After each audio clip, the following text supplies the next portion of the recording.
Munich, in the Technical University of Munich in 2008 in experimental biophysics. After that, he had some postdoctoral appointment, the first one in Harvard, in the Center for System Biology, and then he moved to MIT for another postdoctor in the Department of Biological Engineering. And after that, from 2011, he moved back to the Technical University of Munich, where he's now an associate professor of biomechanics in the Department of Mechanical Engineering. So reading a bit his website, I understand that his research focuses on biopolymers and biointerfaces, both for natural materials, and also in, let's say, developing biopolymer materials for biomedical and biotechnological applications. And today's talk is about that, and the title is Combining Biopolymers with DNA Nanotechnology for Applications in Drug Delivery. So, Oliver, the floor is yours. Exactly, so thanks a lot. And as you can see, the title is completely different from what I've been teaching this morning. So there are no redundancies to eliminate for NetCore here, right? So what we're going to look at now is a way of making use of biopolymers to achieve something that sounds very, very difficult. But as you will see, thanks to DNA, it's very much doable. And before I actually start with the... this is for the camera, yes. Let me first give you a brief overview of what my lab is overall trying to do. So we're working with different biopolymers. My favorite biopolymer you'll learn about in a second. And we're looking for biomedical applications. So we make materials that may benefit humans at certain conditions. So what we're trying to do, we try to improve the surface of medical devices so that wear on tissue and friction when they slide across of tissues is reduced, and also that they are not colonized by bacteria or cells, because it would create problems if those devices stay in the human body for extended times. We're also working on lubricants that can reduce friction between biological interfaces, for instance, to treat osteoarthritis, so to replace the natural lubricants that you find in the human body. And the last topic, that's what I will talk about today, we are working on making nanoparticles and films to trap drugs in them, but also to release them in a controlled manner, mostly such that we decide when the drugs come out. So I'm not talking about simple diffusive exit or liberation of these molecules, but we want to be able to pull the trigger on those events. And that's something I will focus on today, and it's a type of research that I enjoy a lot. I hope you do as well. So let me start with something that sounds to be very simple, but as you will see, is extremely difficult until I introduce DNA as a helper tool.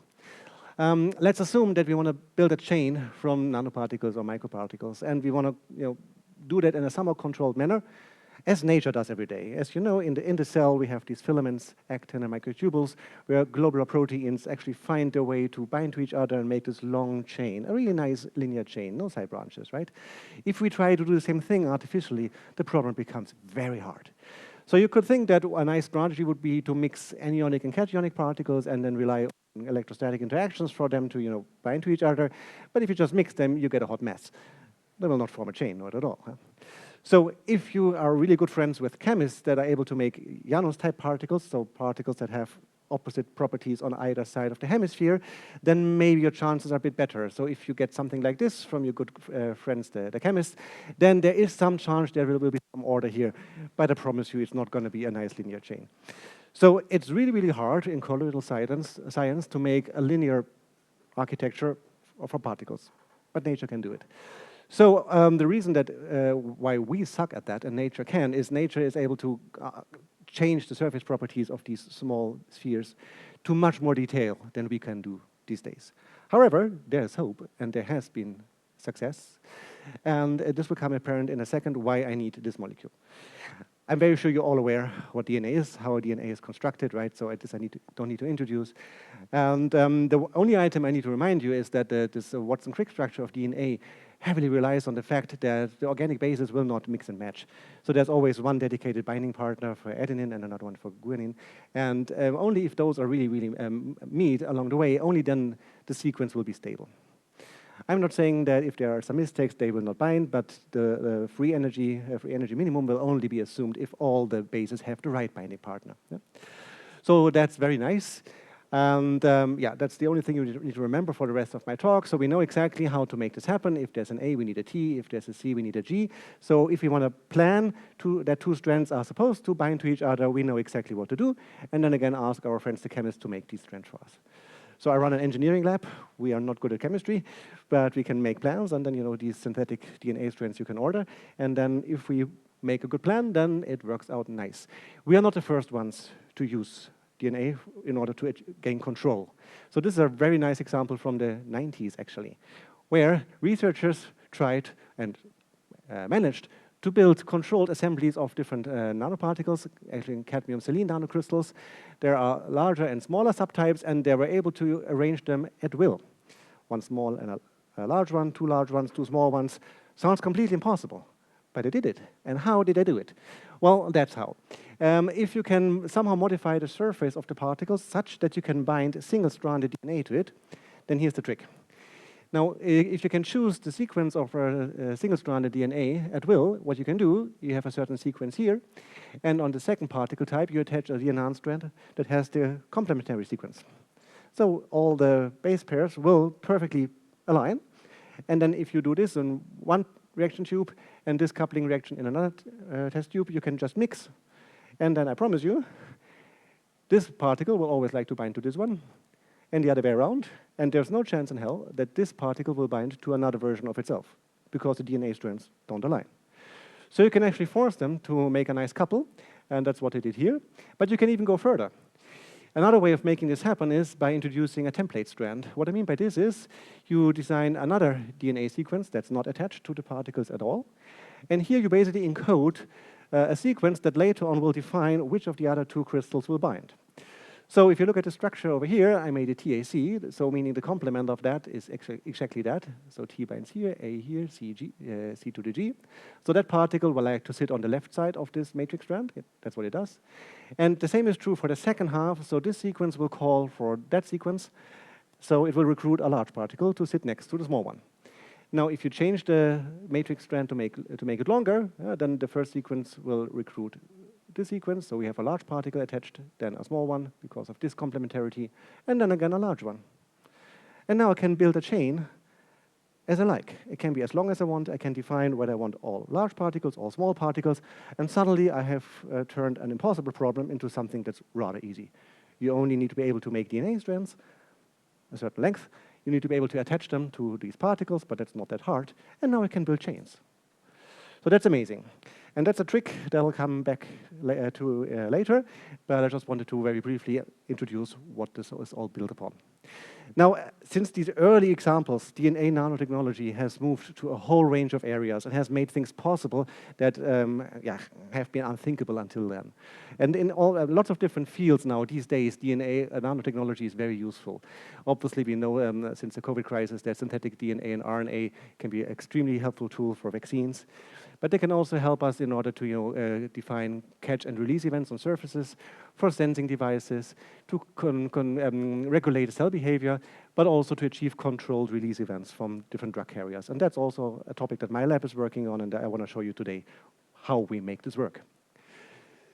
Yeah, but of course I have to show you this. Already a decade ago, a colleague of mine from TUM, Hendrik Dietz, has made the TUM logo just from DNA. It's another branch of DNA nanotechnology. This is called the DNA origami because you make a 3D structure with incredibly well-defined topography, and it's completely made of DNA. So the dimension of the logo is 80 nanometers only. It's incredibly small, but the precision of how to make these structures is extremely high. And this is 10 years old. Obviously, it's not good for something other than, promoting TUM and the purpose of nanotechnology, but it shows you what can be done. And I just want to very briefly explain how this is possible. If you take a very long single-stranded DNA polymer, which you can get, for instance, from viruses that infect bacteria, then all you need to make this happen is a set of smaller clamping strands, and those you need to design in a certain way. If you know the sequence of the large strand, and then you make those in a smart manner, then the following is possible. Let's assume I want to connect this position over here marked with A with that position over here marked with B. Then I need a clamping strand where the first half is complementary to this region and the second half is complementary to that region. Then if I mix everything together, thanks to thermodynamics, the minimum free energy will be assumed if they fully hybridize, right? So if thermal fluctuations bring everything close together so that the small synthetic strand fully binds to the large one, and then it will pull together those two parts on the diametral sides of the large strand. If you want to tie the knot even more strongly, then you can do the same on the neighboring positions. So D and C can be connected with such a strand that's partially complementary to D and partially complementary to C, and then you have a tied knot in the middle of the structure. Now this you can do over and over, and with the help of software that will then guide you in where to make those knots, you can make very fancy 3D objects. Yeah. To do so, you mix everything together. So first you make the design on a computer. You order these from a company that's really good in synthesizing DNA strands. Throw everything in solution. You have to add ions so that you screen the repulsion forces from the strongly anionic DNA backbone. Otherwise, it will not like to be folded up. So you need to rely on device screening in order to make this condensation happen. And then you heat everything up and then slowly cool it down, making sure that the structure in the end finds the free energy state. And then you look at what you got, and what people in the field have been building with this is amazing. So there have been smileys at the very beginning. That's a rather old design, also roughly 10 years old. Where you can make a little triangle. I'm from mechanical engineering, so I need to show you this little tool-like shapes that you might also find in machines, a bit smaller, nano machines. And then all kinds of different things. There can be bars, they can be hollow. It can look like Starship Enterprise, if you like. So the level of control over those systems has become incredible. But they are static structures.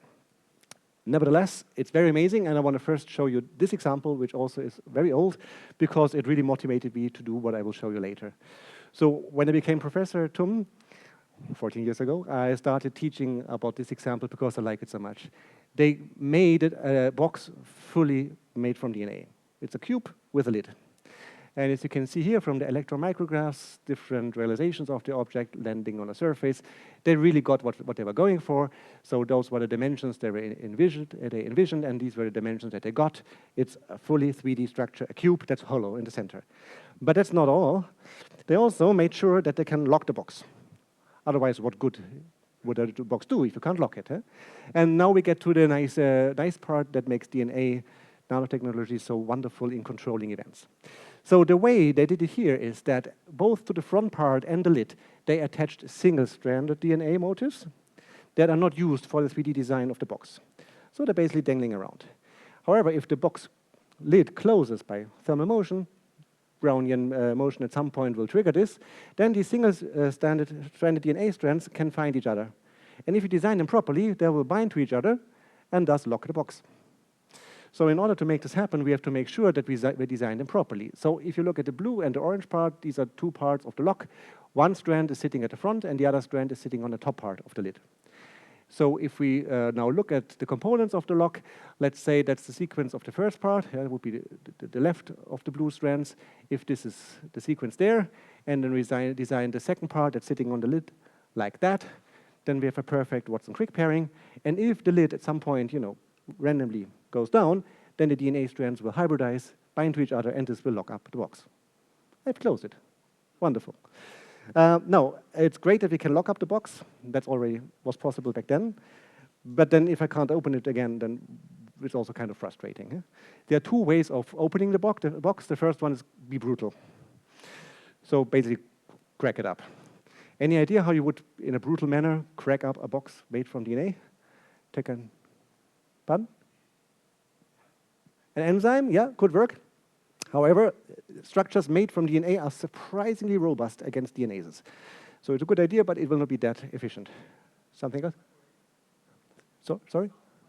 I think people haven't tried. Could work. Not sure. I haven't tried myself. Anything else? Heat, yeah. If you heat it up, then the binding energy between the strands will be overcome, and then the DNA strands will melt, and then yeah, it's very likely that this lock part will melt first before the whole box falls apart, but it's doable. It's, however, not a great strategy if you want this to work in the human body, because then it needs to work at isothermal conditions. You cannot increase the heat above 40 centigrades, right? So in principle, yes, but it's not what I want if I want to use this for some drug delivery applications. Yeah, and for 10 years, I've been wondering what to do with that, and I wanted to make this work in the body and something, basically trap a drug in the box and then release it on demand. And then a few years ago, I had an idea. Because I showed you at the beginning, the perfect Watson-Crick pairing is very stable, obviously. Everything fits, and that's just the way it is. And if you have this state, there's not going to be a better state, because it's already ideal. However, if you plan for a mismatch in these binding strands. If on purpose you do it imperfectly, then there's a different scenario possible. Now this will be more or less stable unless there's a better scenario, but in the absence of other DNA strands, it will bind because it will reduce the free energy. However, if I now add the orange strand from above, which can produce the perfect Watson-Crick pairing with the black one, this will happen because it will further reduce the free energy. So if you now add this guy to the scenario, it will displace the green strand. I have a new binding pair, and the green strand will become free. Let's go back to our box scenario.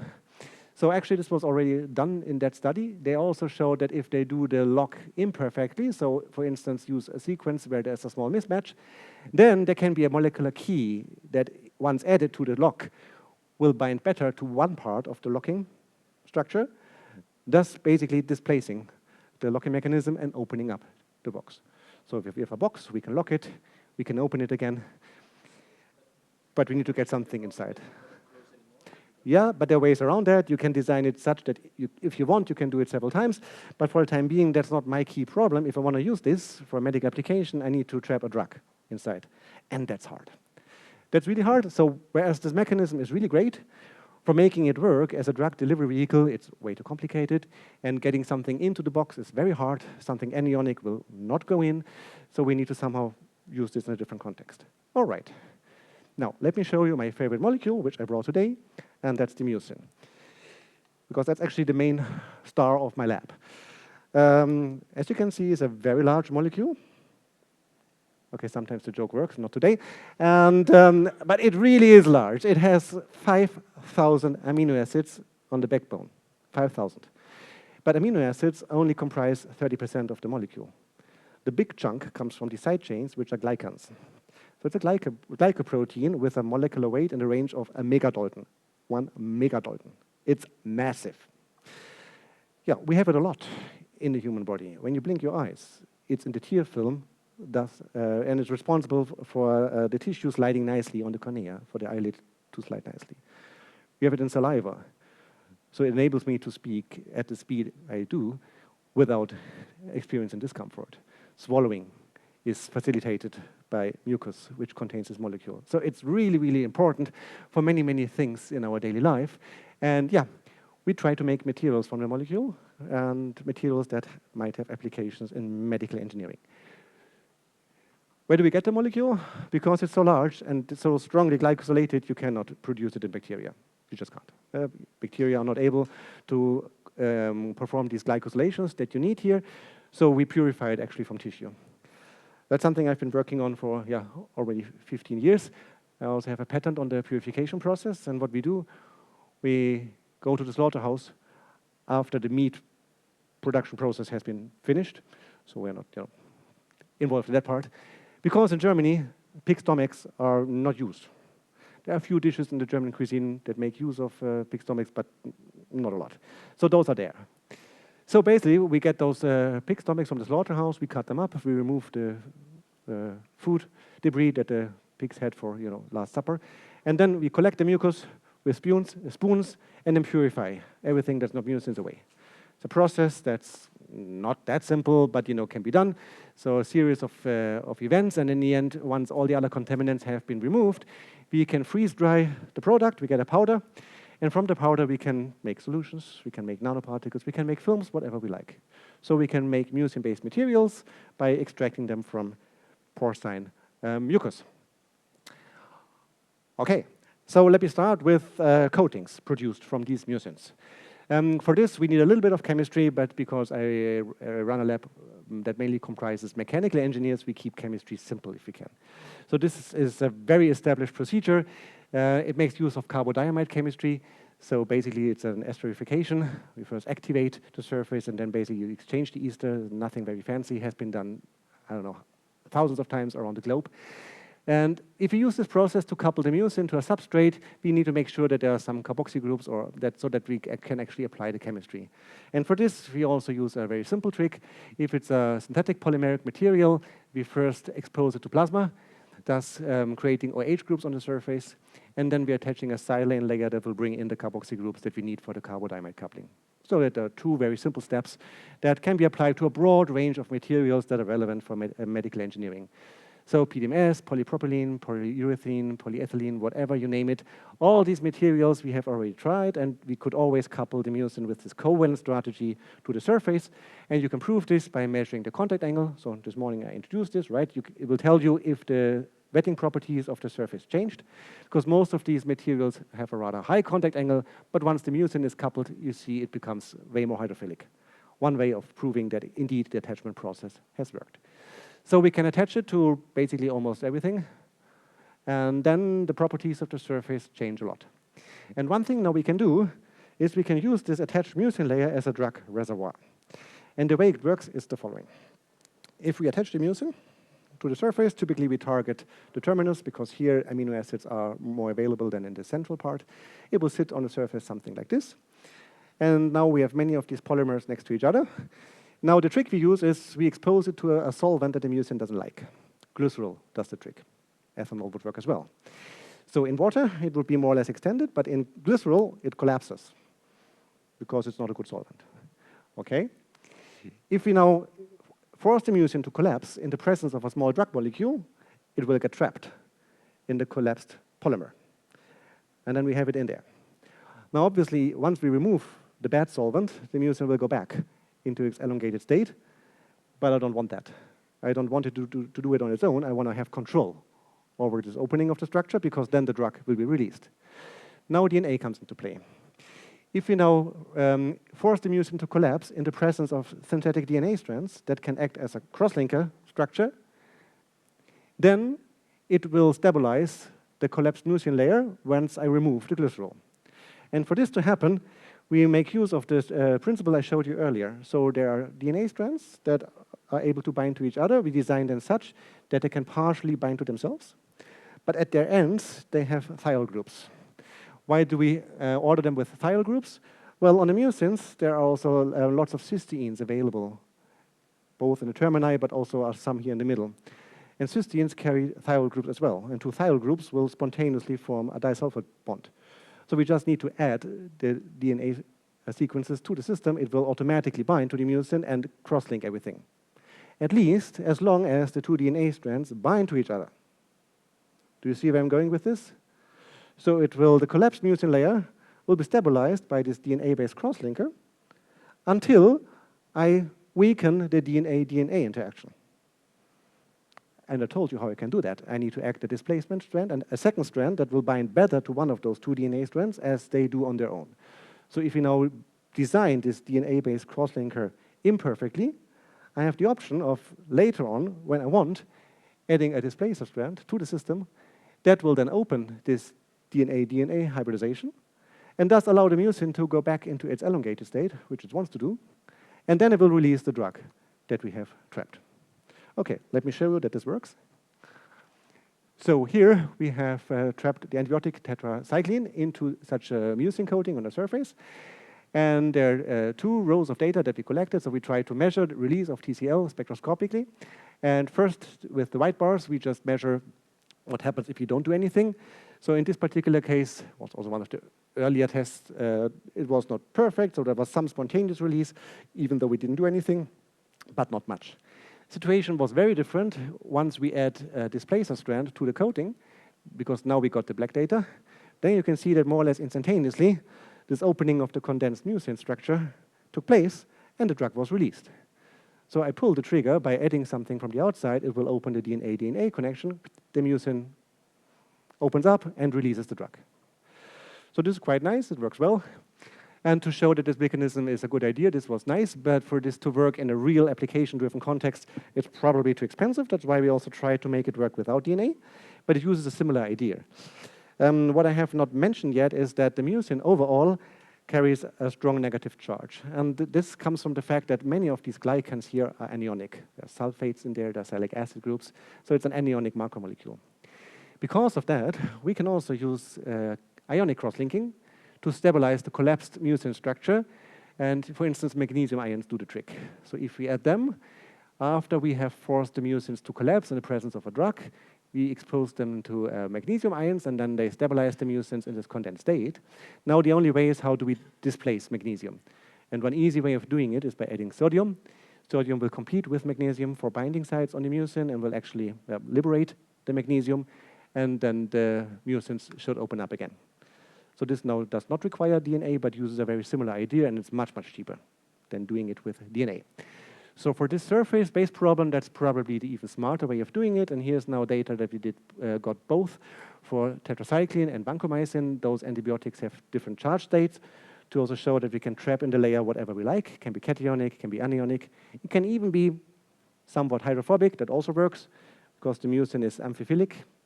Just a detail that I don't need a lot here. And then the data that you see here is very nice. So for this magnesium-stabilized coating, if we don't do anything, now there's basically no release. That's the white bars that you basically cannot see because the amount of drug release is so tiny.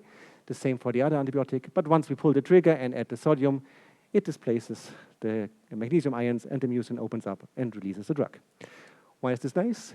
Imagine that you prepare such a coating on an implant, a medical device.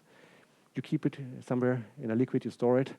As long as there's no sodium, nothing will happen. You bring it into the human body, that's where you want the drug to be released. Physiologically, there's sodium chloride in all the body fluids, and then the trigger will automatically occur. So it's stable outside the human body. Once you put it in, it will recognize that now it's time to release, and it will do so.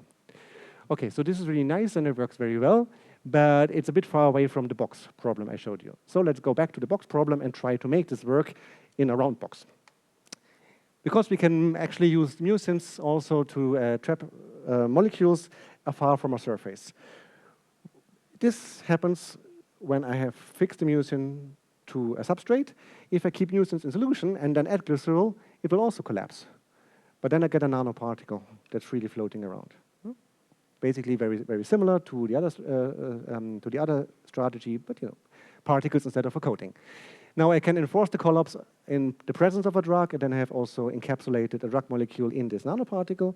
And I use the same idea. I stabilize these nanoparticles with DNA strands that bind to each other until I offer a displacement strand to open it up. Okay, same idea, nanoparticle level. Let me show you that this works. So here you see AFM images of these mucin nanoparticles that we create. The scale bar is 0.5 micron, so you see they're roughly in the range of 300 nanometers or so. And if we add the displacement strand, they will open up, and now you can see the polymeric structure of mucin. So no particles anymore, they definitely open. And in the middle, I show you data obtained with dynamic light scattering that reports on something very similar, the hydrodynamic size.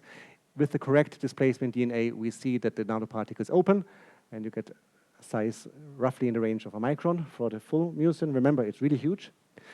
With a random sequence, it's not happening. So you have to pull the correct trigger for the particle to open up, and then it works. All right, how about drug encapsulation and release? Very similar as on the surfaces, we are able to trap whatever we like. Here's vancomycin being trapped, chloramphenicol and tetracycline. And the gray data shows you what the amount of release we get from the particles passively without us doing anything, so also very low. But once we add the correct displacement strand, then you definitely see that the release is happening, and it's also happening quite efficiently. So far, so nice. Now, I made particles. What's the big advantage? Particles can enter cells. And now I want to go one step further, and I want to make sure that those particles only release their cargo in a certain cell type. So that once I give them to a patient, I can only treat those cells that I want to treat. A big problem in chemotherapy is that once you flush the human body with a drug, it will kill all fastly growing cells. And that's where lots of the side effects come from. If I can manage to supply the toxic drug only to tumor cells, then we made a big step forward. I will show you that we can do it. For this to happen, we need to go back to the drawing board and then design the stabilizing sequence of the nanoparticles a bit smarter than we did it so far.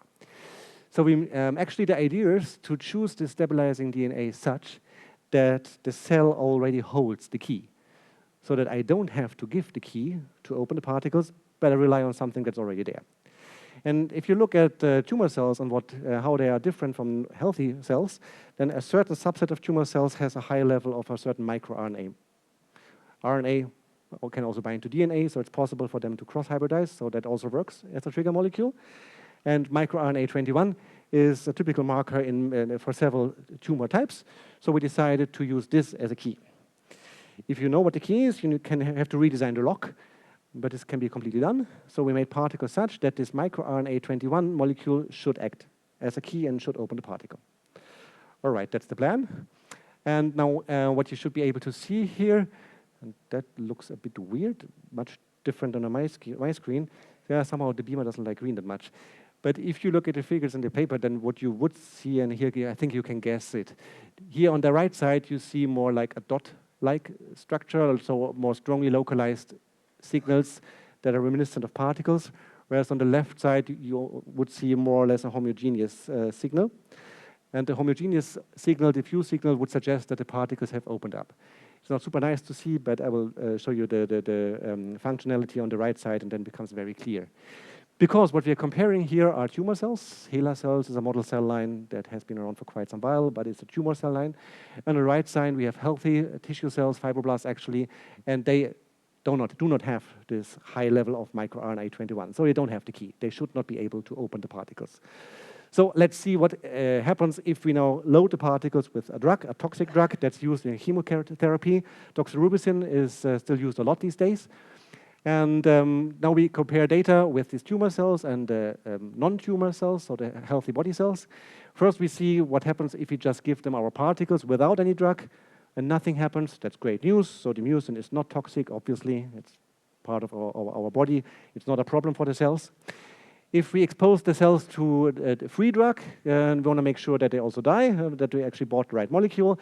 So this is happening. Both cells die when you expose them to the drug. So this is just a free drug molecule in solution. There's nothing specific here. We just want to make sure that the dose we apply is good enough to evoke cell death.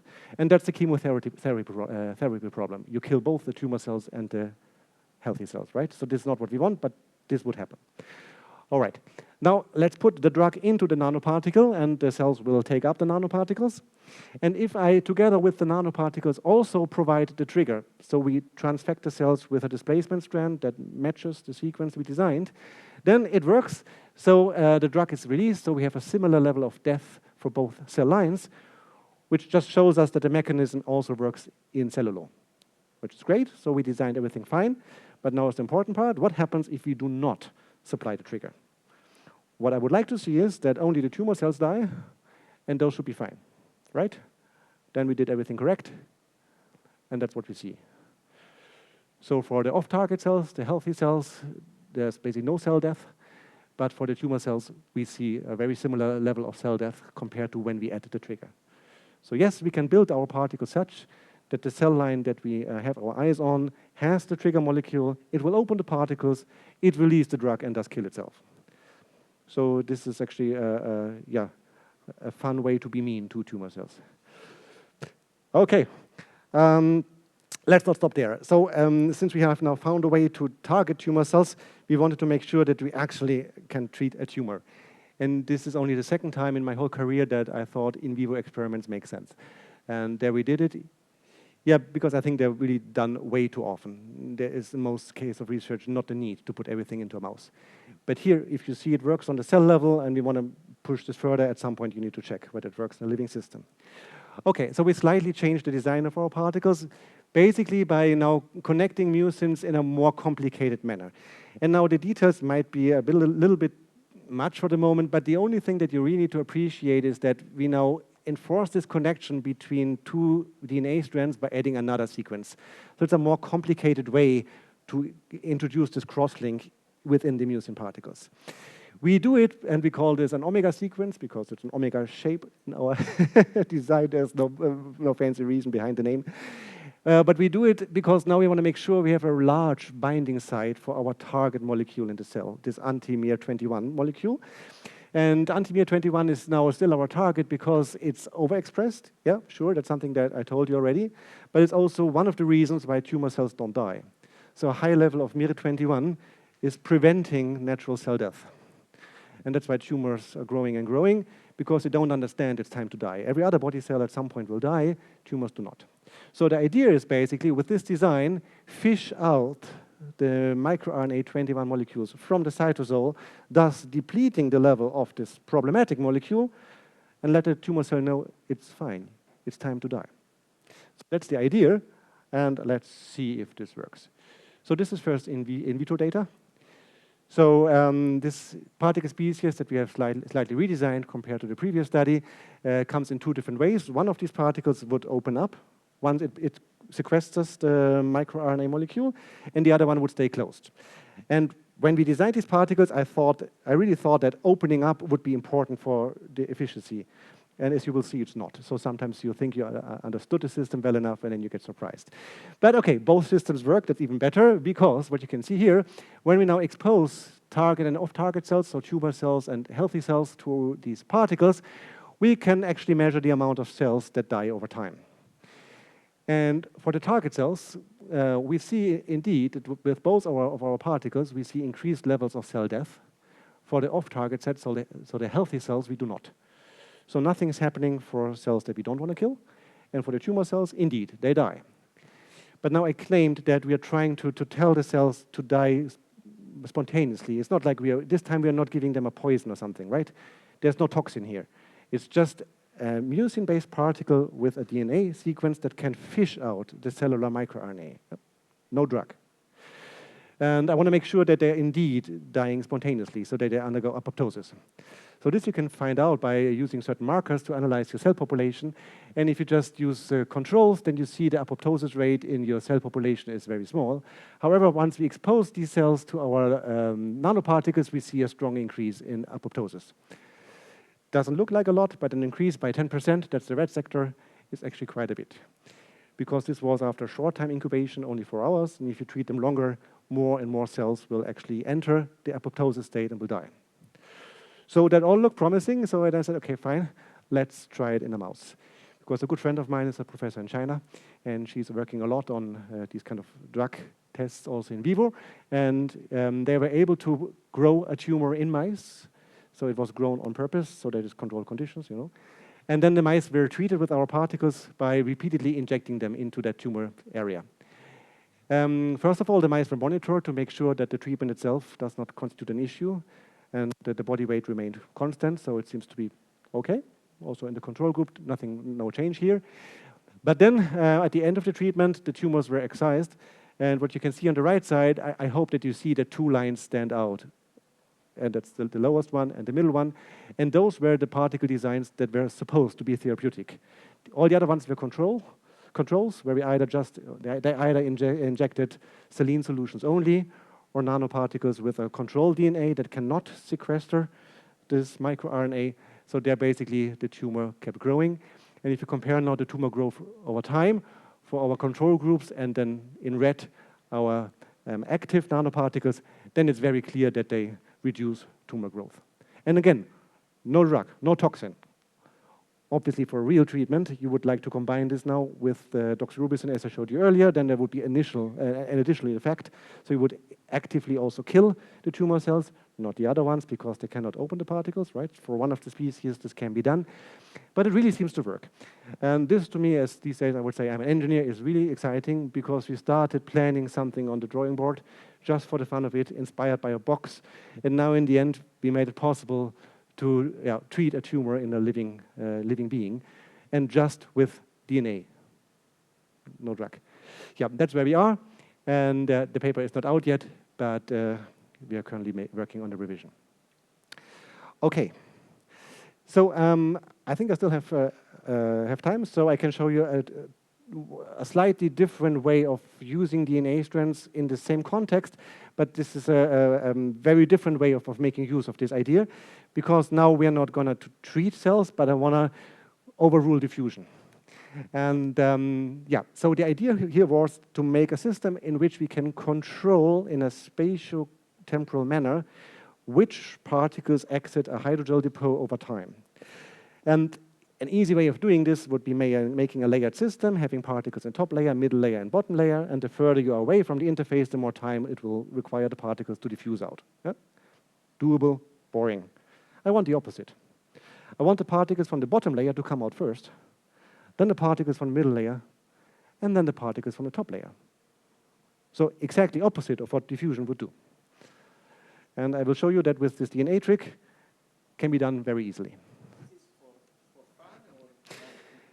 it's partially for fun to see how far we can play this game. However, not necessarily. With these particles we use, it's only for fun. If you now exchange these particles for drug carriers, then you can make a system in which you design which drug leaves the depot first. Let's say after surgery, you first want to make sure that you kind of clean the wound from of bacteria. You would first release an antibiotic. And once that job is done, later on, you want to make sure that a second molecule is released to stimulate cell growth to close the wound. So, yeah, then of course you can also put everything together, but it would make use the same mechanism I show you. And here we just use inorganic particles because it was the first time we tried this. But then you can play it further and then turn it into a system that's really useful for a medical application. Yeah. But just for the mechanism, this is definitely good enough. And then we use 3 types of nanoparticles here: gold nanoparticles, iron nanoparticles, and silver nanoparticles. And they're structured in these 3 layers. So silver in the bottom, iron in the middle, gold in the top. And what we want is that this release cascade, so that first the silver particles come out, then the iron one, and then the gold ones. And I want this to happen only upon a certain stimulus. So basically, once the system understands it's in a physiological context. So ideally, once it realizes there's a certain level of sodium chloride. Now, how did we make this work? We do it like this. We again make use of DNA. Now I need to step back so I can see. So for the silver particles that we deposited in the bottom layer, we just use a very simple trick. These silver nanoparticles are cationic on their own. If you just mix them with any DNA sequence, it will cluster up. Very simple electrostatics. And those clusters are then large and large enough so that they cannot diffuse out. They're just trapped because of size. It's very simple. For the top layer, where we have the gold particles, we functionalize them with DNA strands such so that, again, the DNA motifs are self-complementary. And this will also create a cluster of gold particles.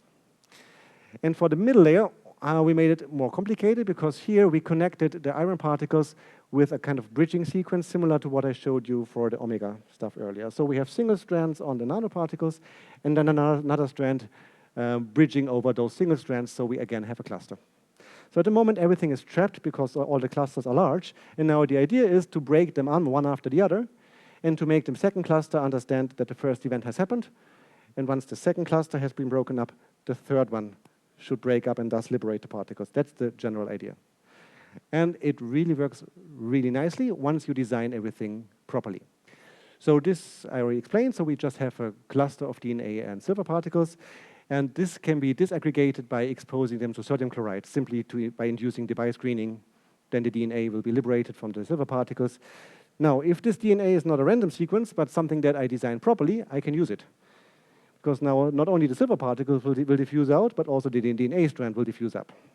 And you might already get a hunch of what I'm doing with this. So this will then act as a displacement strand in the middle layer. But first, let me show you, once we expose this to sodium chloride, we can measure how these silver particles come out. So that's the cumulative release from the gel system over time. And the release efficiency is very nice, so 80%. But the first event is very fast. Okay, now this DNA strand that indeed we planned properly, it's not a random sequence, diffuses up and meets the iron particles in the middle layer. And we designed everything such that this sequence binds very nicely to the DNA strand on the iron particle, thus breaking up the DNA crosslink. But it's not only doing that, because it's binding here to the purple sequence, the bridging strand that initially we needed to make the cluster is liberated. It's not needed anymore. So I'm recycling the trick that I just explained to you now just with a different sequence. Sounds a bit easier than it is because you really need to plan all the sequences very well. So the binding affinities and the difference in binding energy are just right. But if you do it properly, it works. So yeah, so the first trigger strand reaches those particles and they're also being released over time, but only after this release has been completed. And that's what I want. Event 1 should be finished and then event 2 should start. And that's now, let's see if the second trick also works. Yeah, of course it does, otherwise I wouldn't show it to you. So then here the bridging strand is not needed. It can diffuse up in the top layer, and it's made such that it binds better to these DNA strands cross-linking the gold particles. So this is also broken up. The gold particles are being released. And again, I have a release event only after the second one has been terminated. So I have A, B, and C, but exactly in the opposite order that would occur naturally. Now, of course, you can also mix everything together into bulk, and then you get the same result. Just the temporal time window between the 3 events would be shorter. That's another way of playing with the system. If you use the layered structure, you can delay event 1, 2, and 3 further apart. If you mix everything together, it will still be a sequential event, but closer together in time. So there are many ways how you can play with the system, how you control what is coming out where. And a nice next project would be now to do something similar, but with real drug carriers that actually then transport drugs to a wound site, first clean it up, then tell cells to grow, and then maybe do something else in the end. I don't know. I'm an engineer. Maybe people from medical science tell me what a third event could be. Yeah, but many, many things, and I think that's what I'm trying to massage in, that sound completely undoable, become rather easy once you take this DNA displacement idea into the game, because you have control over what's happening and when. Yeah. So I have one last example, and then I'm done. I was planning for 45 minutes, more or less. This sounds easier to do, but then turned out to be more difficult than the other things. So we were also trying to use this DNA-based cross-linker strategy to gain control over macroscopic objects. In the nano world, coatings and particles, it works really well. On the macro world, it took us longer than I thought. Here the idea is to now connect biopolymers with these DNA sequences such that they're mechanically stabilized, so that we turn a viscoelastic solution into a gel. Basically, we solidify a biopolymer system. And then the idea would be that once you add the trigger strand, you displace the cross-linker, then we can liquefy the system again, and thus gain control over the mechanics of the bulk system. It worked. Actually, Manuel did it in his master thesis, my PhD student over here, before he moved to machine learning. But it was really more difficult than we thought. So sometimes things in the nano world are easier to get done than in the macro world. This is one example, but still doable. So we attach these DNA strands to mucins, would also work on other biopolymers. And if you don't do it, we see a typical signature for a viscoelastic solution. So if you have not seen those two moduli, G double prime describes the viscous properties of a material and G prime the elastic properties. So if G double prime is larger, it tells you it's viscously dominated, and that's something you would call a liquid solution. So this is without the DNA crosslinks. With the DNA crosslinks, then the situation changes. Both values go up, and in the end, the elastic properties start to dominate, and that's something you would call a gel. So it's just proof that indeed we have manipulated the system from a liquid state into a solid state. It's still very soft, but we have induced the sol-gel transition the way we want it. Now, obviously, we want to reverse that state. And something that we saw earlier is you can melt the DNA strands by heating up the system.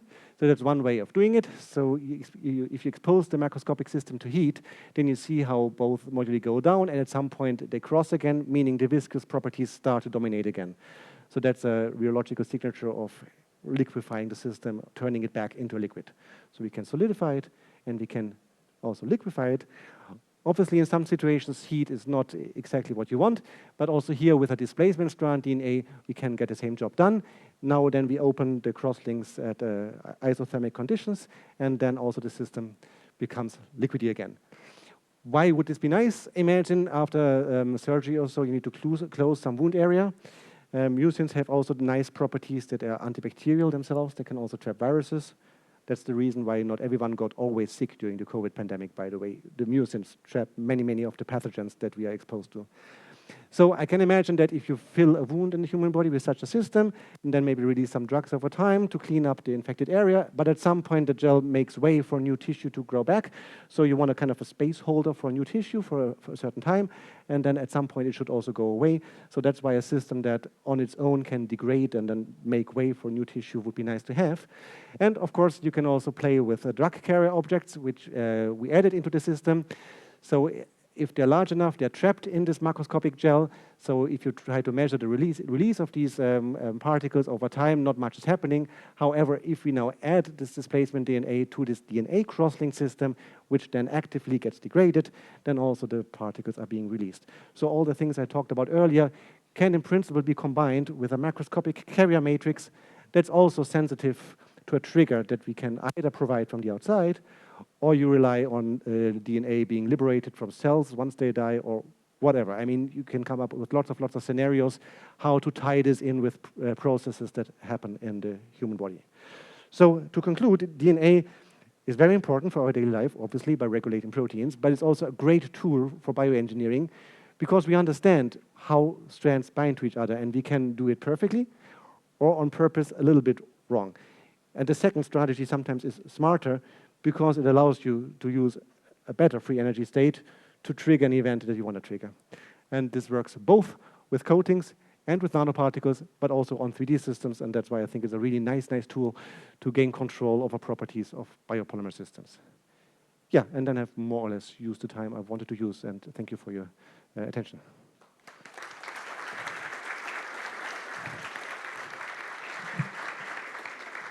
Thanks a lot for this very pedagogical talk, very enjoyable.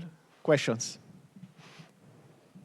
So it was a very nice talk. I'm not in the field, but do you work, I mean, are pharmaceutical companies interested in this? And aren't they offering billions of dollars for this technology? So what you saw about the mucin particles and the drug treatment stuff, yes, there's a patent that at the moment is being checked by the European Patent Agency, and we are talking to a company, yes. But I cannot tell you more at the moment, also because we are not further. This patenting process is slow, and then obviously you only approach a company once you have the patent and so, yeah. But we're on it, yeah. Okay, thanks. Not sure if I get rich by that, Tom might. More questions?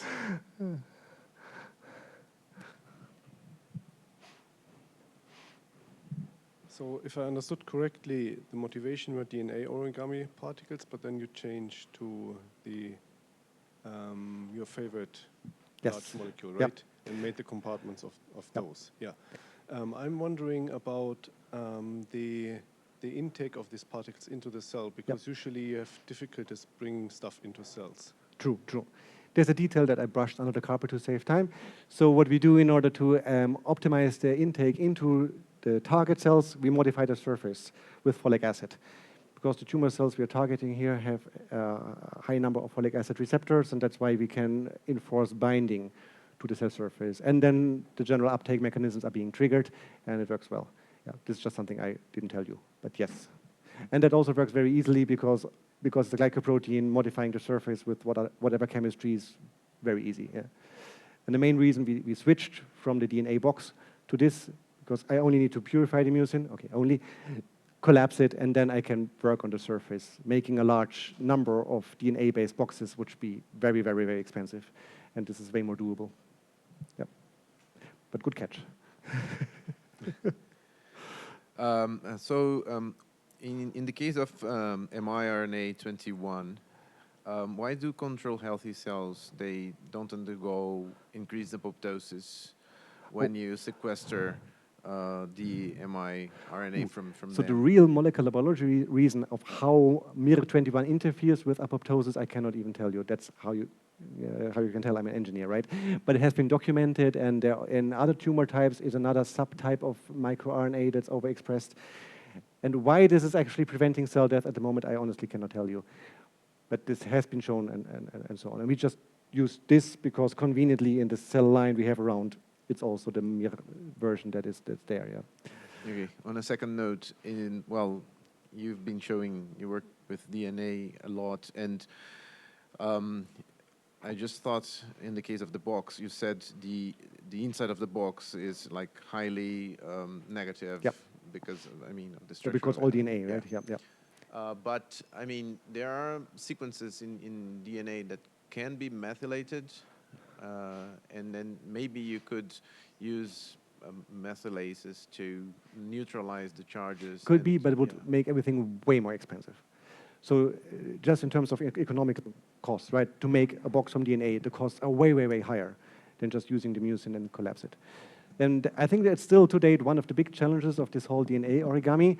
If you want to get macroscopic amounts so that you can actually treat an animal, they're not there. I have a colleague at TUM that is, together with Henry Dietz, trying to produce these DNA strands in bacteria, in large fermenters, and then you need to purify them and so on and so forth. Also difficult. So the less DNA you need, the more feasible it will be. And here we only need a tiny amount for the crosslinks. And that's why I think this approach, at this moment, is so much more feasible than doing it full-blown with DNA. Maybe in the future, we'll see. But right now... Okay, in your last example, you showed these gels with the DNA crosslinks, right?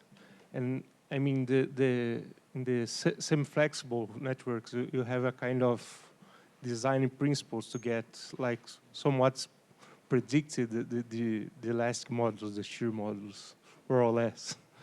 But I mean it's pretty recent work. But you have the same there with these DNA cross-links. Like, yeah, I mean you. Yeah, the level of predictability when it comes to the mechanics of the system is not that good yet. There was another study from a group in Eastern Germany. They have been working on pure DNA networks, where also the crosslinks and the polymers, if you like, are DNA-based. And they were playing with the crosslinker architecture. So basically the overlap region, maybe enforcing more crosslinks to be next to each other, and they could, to some extent, tune the stiffness of the gel. But not a lot. I'm not talking here about an order of magnitude, but more like a factor of 2 or 3 level of variation.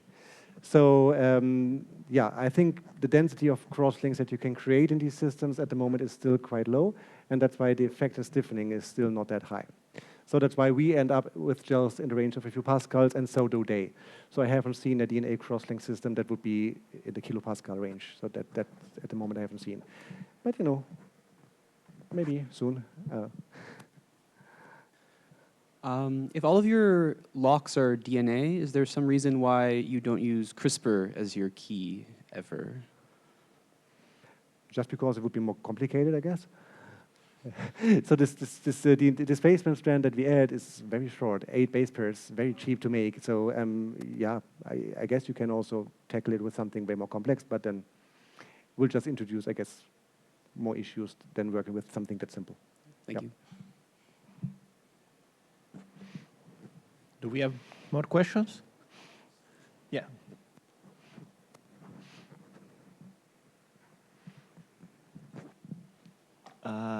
There is some I mean, all these capsules of mucin. There's some drug that cannot be inside these capsules, or it's pretty much feasible with any class of drugs. Okay, not everything. So obviously, I mean, okay, then but nanoparticle has a diameter of roughly 300 nanometers. So size is not an issue. Right? If you want to encapsulate a drug, everything will be smaller. We were able to encapsulate dextran molecules with a molecular weight of 4 kilodalton. So I think that should be enough for any realistic pharmaceutical scenario. Drug molecules that are large and strongly anionic. It gets a little bit tough, because the mucin being also mostly anionic, then the repulsion can become an issue. So kilodalton range and fully blown anionic, then we struggle. Hydrophobic molecules actually works. And what I did not tell you so far, mucin is even more complicated than I told you. So the folded regions in the termini, they are hydrophobic. The most part of the molecule is hydrophilic. So when we force the mucin to collapse, then we have these hydrophobic residues somewhere in the core. And this seems to facilitate also by trapping of hydrophobic molecules. So we were able to trap vitamins in mucin nanoparticles, which are hydrophobic. So that's also possible. Cationic is the easiest, because then Coulomb forces help you. So large and anionic is difficult. All the rest, no problem. More questions? Okay, if not, we can thank our speaker again.